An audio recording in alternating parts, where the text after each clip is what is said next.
Hello friends, class 10th का exercise 7.2 का question number 8 हम करेंगे। सभी क्वेश्चंस को हमने बढ़िया तरीके से समझा। हमने पहले डिस्टेंस फार्मूला यूज़ किया, उसके बाद अब हम कर रहे हैं सेक्शन फार्मूला। तो सबसे पहले क्वेश्चन को समझते हैं। If A and B are, दो पॉइंट्स हैं हमारे सामने रेस्पेक्टिवली। इसका मतलब क्या हुआ, क्रम से है। पहला ये हो गया, दूसरा ये हो गया, A and B. Find the coordinate of P such that, मतलब हमें पी के कोऑर्डिनेट पता करने हैं। किस कंडीशन में, A P equal to 3/7 A B and P lie on the line segment A. P जो है, देखो मैं आपको समझाता हूँ पहले। सबसे पहले तो मैंने क्या किया, दो पॉइंट लिए इस तरह से, ए एंड बी। इन दोनों पॉइंटों को मैंने मिला दिया, एक लाइन सेगमेंट हुआ, ठीक है ना। इस लाइन सेगमेंट पर मैंने कहीं पर भी एक पॉइंट ले लिया पी, लगभग मान लो मैंने यहाँ पर ले लिया। तो जो ए के कोऑर्डिनेट हैं वो हैं -2 इस तरह से। जो बी के कोऑर्डिनेट हैं वो हैं 2 और -4, मतलब 2 और -4। क्लियर है। इसके बाद में क्या होता है कि ये पी है हमारा पॉइंट। जो पी जो है वो किस पर है, ए बी सेगमेंट पर। तो मैंने यहाँ रख दिया, अंदाजे से रख दिया, ये फिक्स नहीं है, ठीक है ना। इसके बाद में इसके हमें कोऑर्डिनेट पता नहीं है, तो हम क्या करेंगे, एक्स और वाई मान लेंगे। मतलब पहला एक्स के लिए होगा, दूसरा वाई के लिए होगा। इसीलिए मैंने एक्स और वाई माना, समझ गए ना किस लिए माना। ये मैंने एक्स और वाई इसलिए माना क्योंकि पहला एक्स के लिए होता है, दूसरा वाई के लिए होता है। इतना हमने समझ लिया। तो अब हमें क्या करना है, इनका रेशो पता करना है। इससे ये हमारे सामने जो इन्फॉर्मेशन दी गई है ना, इससे हमें रेशो पता करना है। उसके बाद में एक्चुअल कोऑर्डिनेट निकालने हैं, जैसा किसने बोला है, find the coordinate of P. ठीक है। तो अब अगर ये इस तरह से रखी गई है तो हम इसके कोऑर्डिनेट निकालेंगे। तो कोऑर्डिनेट निकलेंगे किस तरह से, तो आइए सॉल्यूशन की तरफ चलते हैं। इतना तो आप लोगों को समझ में आया ना। इसके बाद में हमें क्या करना है, सबसे पहले हमें क्या करना है, इससे रेशो निकालना है। तो देखो, रेशो निकालने के लिए मैं क्या करूँगा, ए पी इक्वल टू 3/7 और ए बी है हमारे सामने, ठीक है। अब हम क्या करेंगे, अगर मैं ए बी को इधर ले आऊँ तो ये हमारा हो जाएगा A P upon A B, क्योंकि उधर मल्टीप्लाई में, इधर आकर डिवाइड में हो गया। ये हो गया हमारा 3/7, करेक्ट। इसके बाद हम क्या करेंगे, ये हमारा पहला स्टेप हो गया। अब हम क्या करेंगे, इस पूरे को पलट देंगे। पूरे को कैसे पलटेंगे, ए बी को पूरे को ऊपर ले जाइए और ए पी को नीचे ले जाइए। इस तरह से 7 ऊपर चला जाएगा, 3 नीचे आ जाएगा। ऐसा क्यों होगा, क्योंकि पूरी लाइन सेगमेंट हमारी ए बी है। तो हमने ए बी से ही शुरुआत की, तो ए बी को हमने ऊपर कर दिया और ए पी को हमने नीचे कर दिया। इस तरह से 7 ऊपर चला गया और 3 नीचे आ गया, ठीक है। ये हो गया हमारा पहला स्टेप, इसका पहला स्टेप, ठीक है। उसके बाद हम क्या करेंगे, ए बी के हम टुकड़े कर देंगे। कैसे, अगर हम करें A P plus P B तो भी ए बी होगा, मतलब इन दोनों को प्लस करके तो ए बी बनना है ना पूरा लाइन सेगमेंट। तो अगर मैं यहाँ पर लिख दूँ A P plus P B या बी पी, कोई ना, इससे कोई फ़र्क नहीं पड़ेगा। और नीचे मैं करूँगा ए पी। ये ए पी दोनों में है, ए पी दोनों में है ना भाई, इसका ये एलसीएम लेकर आया होगा, तो ये दोनों में है। तो इसका मतलब A P upon A P और P B upon A P. अगर मैं ऐसा करूँ तो भी कोई फ़र्क नहीं पड़ेगा, वो अगले स्टेप में करते हैं।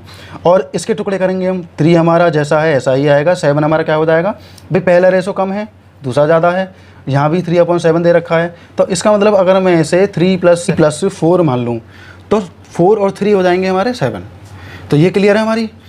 इस तरह से अगला जो स्टेप हमारा होगा, हम करेंगे ए पी अपॉन ए पी, क्योंकि हमने इसको दोनों के अपॉन में रख दिया अलग अलग टुकड़े करके, और P B upon A P, ठीक है।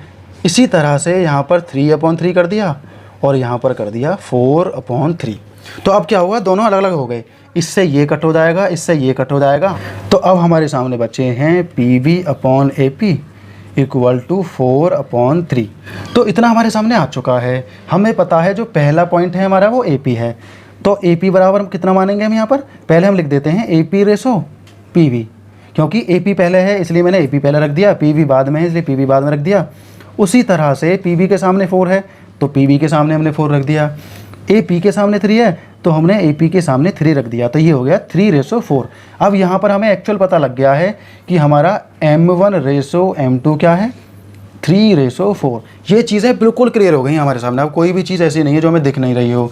तो हमने रेशो इस तरह से निकाल लिया। ये थोड़ा बड़ा हो गया लेकिन आपको बढ़िया तरीके से समझ में आया होगा। इसके बाद हमें क्या करना है, यहाँ पर अलग शुरू करना है।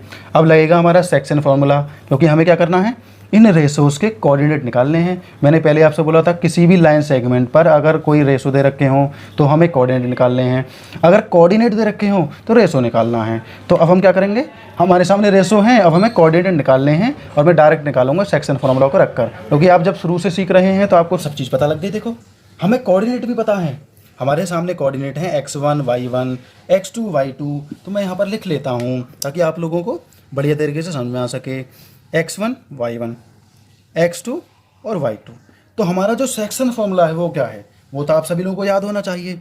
हमारा फॉर्मूला होता है यहाँ पर m1 x के लिए, तो पहले x के लिए निकालेंगे। तो अगर हमारा m1 है तो हम इसके साथ में x2 रखेंगे, और अगर हमारा m2 है तो हमें x1 रखेंगे। पहले m कम है फिर m ज़्यादा है, ठीक है ना। नीचे क्या याद आएगा, m1 प्लस m2। तो x के लिए तो हो गया, ये x के लिए था, y के लिए करते हैं। m1 है तो y2 हो जाएगा, और अगर m2 है तो y1 हो जाएगा अपॉन m1, और m2 एज इट इज़ रहेगा हमारा जैसा है। मैं इसे ब्रैकेट के अंदर क्लोज कर देता हूँ, ठीक है। तो m1 क्या है हमारा 3 है, ठीक है।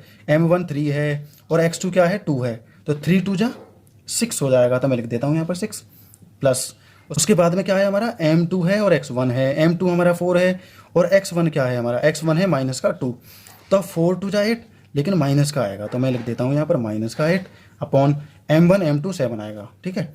यहाँ पर मैं कॉमा लगा देता हूँ।